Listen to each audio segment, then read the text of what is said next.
चलिए दोस्तों, तो शुरू करते हैं। जनगणना के अति महत्वपूर्ण प्रश्न का ये वीडियो आप सबके लिए एग्जाम की दृष्टि से बहुत महत्वपूर्ण है। जनगणना 2027 के लिए भारत के रजिस्ट्रार जनरल और जनरल आयुक्त कौन है? मृत्युंजय कुमार नारायण। जनगणना 2027 के लिए भारत के रजिस्ट्रार जनरल और जनगणना आयुक्त कौन है? मृत्युंजय कुमार नारायण। जनगणना 2027 कितनी भाषाओं में आयोजित किया जाएगा? यह 16 भाषाओं में आयोजित किया जाएगा। जनगणना 2027 कितनी भाषाओं में आयोजित किया जाएगा? 16 भाषाओं में। जनगणना 2027 का पहला चरण किस दिन शुरू हुआ है? 1 अप्रैल 2026। जनगणना 2027 का पहला चरण किस दिन शुरू हुआ है? 1 अप्रैल 2026। जनगणना 2027 का ब्रांड एम्बेसडर कौन है? सुदर्शन पटनायक।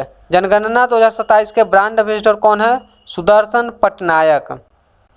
जनगणना 2027 का शुभंकर क्या है? प्रगति और विकास। जनगणना 2027 का शुभंकर क्या है? प्रगति और विकास। 2027 की जनगणना स्वतंत्र भारत की कौन सी जनगणना है? 8वीं जनगणना है।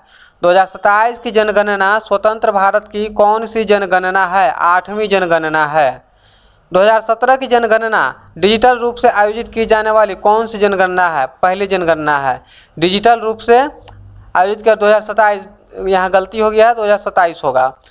जनगणना कौन सी जनगणना है? पहली जनगणना है। प्रस्तावित जनगणना भारत की कुल कौन सी जनगणना है? 16वीं जनगणना है। प्रस्तावित जनगणना इस बार भारत की कुल 16वीं जनगणना है, जबकि स्वतंत्र भारत की यह 8वीं जनगणना है। भारत में पहली बार डिजिटल जनगणना कब आयोजित की जा रही है? 2027 में।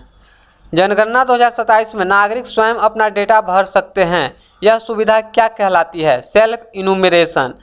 जनगणना 2027 में नागरिक स्वयं अपना डेटा भर सकते हैं, यह सुविधा क्या कहलाती है? सेल्फ इन्यूमरेशन कहलाती है।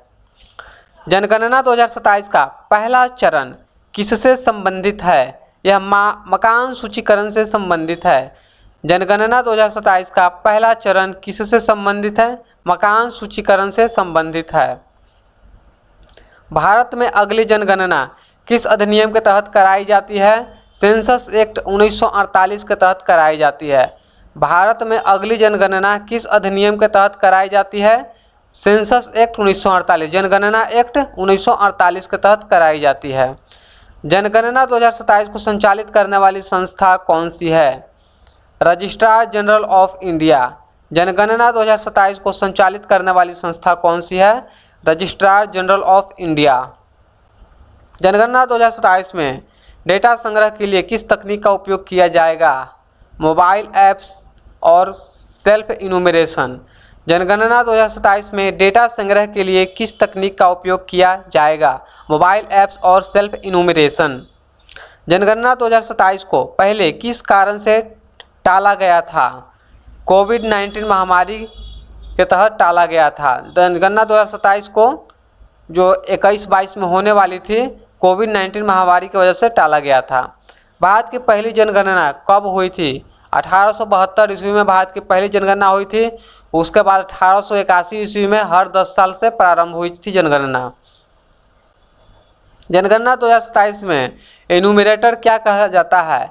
सेंसस वर्कर कहे जाते हैं। एन्यूमरेटर को सेंसस वर्कर, जनगणना कार्यकर्ता कहे जाएंगे। जनगणना 2027 का मुख्य उद्देश्य क्या है? जनसंख्या और सामाजिक आर्थिक डाटा जुटाना। जनगणना 2027 का मुख्य उद्देश्य क्या है? जनसंख्या और सामाजिक आर्थिक डेटा जुटाना। जनगणना 2027 में किस मंत्रालय के प्रमुख भूमिका होती है? यह गृह मंत्रालय के प्रमुख भूमिका होती है। जनगणना 2027 में गृह मंत्रालय की प्रमुख भूमिका होती है। जनगणना 2027 में डी फैक्टो मेथड का क्या अर्थ है? जहां व्यक्ति मौजूद है वही गणना। जनगणना 2027 में डी फैक्टो मेथड का अर्थ है जहां व्यक्ति मौजूद है वही गणना। डी जुरे मेथड किससे संबंधित है? अस्थायी निवास के आधार पर जनगणना। डी जुरे अस्थायी निवास, जबकि डी फैक्टो जहां व्यक्ति कुछ काम से गया है तो वहीं उसका जनगणना हो गया। भारत की जनगणना किस विधि का उपयोग किया जाता है? डी जुरे मेथड्स में भारत की जनगणना उपयोग किया जाता है। भारत की जनगणना ड्यू जिरे मेथड से किया जाता है। जनगणना 2027 में यूजुअल रेजिडेंट किसे माना जाएगा? जो 6 महीने से रह रहा है या रहने का इरादा हो। जनगणना 2027 में यूजुअल रेजिडेंट किसे माना जाएगा? जो 6 महीने से रह रहा हो या रहने का इरादा हो। जनगणना में डाटा गोपनीयता की कानून के तहत सुरक्षित रहती है। सेंसस एक्ट 1948 के तहत जनगणना में डाटा गोपनीयता की कानून सेंसस एक्ट 1948 के तहत सुरक्षित रहती है। जनगणना की सूची के अंतर्गत आती है, यूनियन लिस्ट के अंतर्गत आती है। जनगणना यूनियन लिस्ट के अंतर्गत आती है। जनगणना 2027 में इनुमरेशन की नियुक्ति कौन करता है? डिस्ट्रिक्ट एडमिनिस्ट्रेशन करता है। जनगणना 2027 में इनुमरेशन की नियुक्ति या फिर ऐसे भी इनुमरेशन की नियुक्ति डिस्ट्रिक्ट एडमिनिस्ट्रेशन ही करते हैं। तो दोस्तों ये था जनगणना से हमारा सारा प्रश्न। अगर ये वीडियो अच्छा लगे